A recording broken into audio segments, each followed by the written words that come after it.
Alright, so today I'm going to be showing you guys a prompt that can really help you with your thesis statements, whether it is you're creating a new one or wanting to fix one up.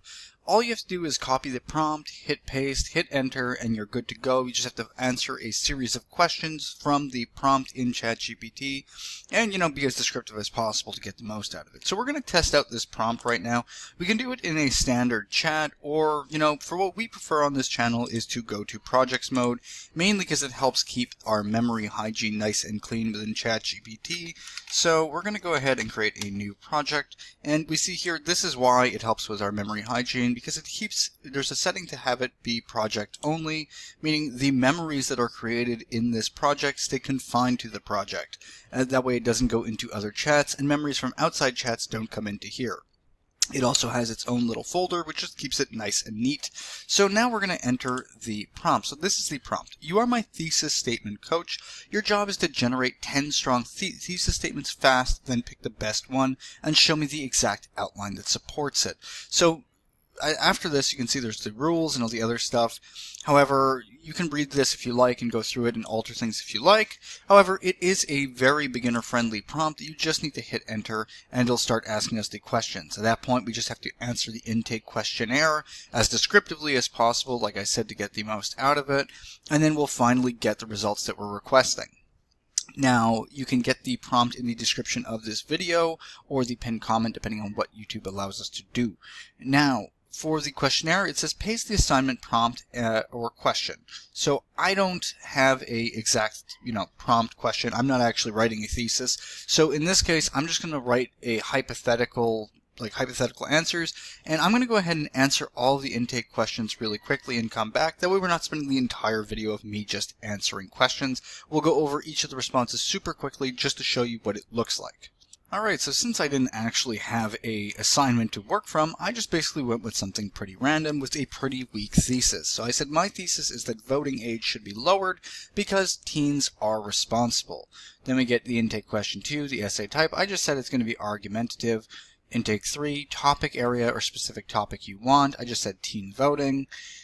Intake question 4, any required points from the rubric. This is where it'd be helpful to, supply documentation if you have a grading or a rubric that you can utilize. It'd be important and very helpful to upload it to ChatGPT so it can read it. And just like I said, adding as much information as you possibly can so that it has context and something to work with to give you the best results possible with this prompt.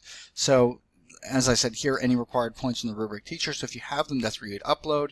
Grade level and length requirement for intake question 5. I said college level, 10 pages. And then finally, what stance are you leaning toward or not sure? I just went with the initial thesis that I had. Then we see here it gives us 10 thesis options. We get 3 safe, easy to defend. The voting age should not be lowered because many teenagers the voting age should be lowered because many teenagers are informed, affected by political decisions, and capable of making responsible choices at the ballot box. And then a bunch of other ones in the same stance for what we were saying. 4 strong ones with clear and specific direction. Bold ones if we want to be slightly more unique, and then it gives us its best pick, which would be the voting age should be lowered to 16 because many teens already demonstrate civic responsibility, pay taxes through part-time work, and are directly affected by laws on education, safety, and the economy. Why it fits best, and they explain. And then it finally gives us an outline for proof, how we're going to actually write the essay with this said thesis statement. And it gives us the body paragraphs of each one we should utilize, our counter argument, the rebuttal, and finally the conclusion. And then it gives us as well 5 quick fixes, so 5 common thesis mistakes and how to fix them. For instance, being too vague, just a topic, not an argument, too emotional, too broad, no roadmap. And that's just an important concept here. With the thesis that I utilized, it was pretty vague and very generic and not exactly something that you would typically get a good grade on. So by understanding these common mistakes right here is extremely helpful when writing your thesis.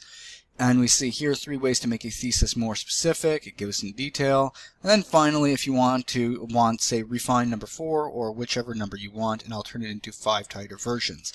And then at that point, you can start working on your thesis and or paper and give it back to ChatGPT to have it help you and, just overall take a look at what you're trying to argue and or defend and to see whether or not you're heading in the right direction. And with this prompt that we have right here, it essentially will help you walk you through that in its best way possible, as long as you give it as much detail as possible, like I said earlier.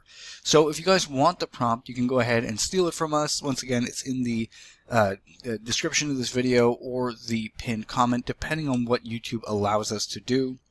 But hopefully you guys found this video helpful. If you did, please like and subscribe, and have a nice day.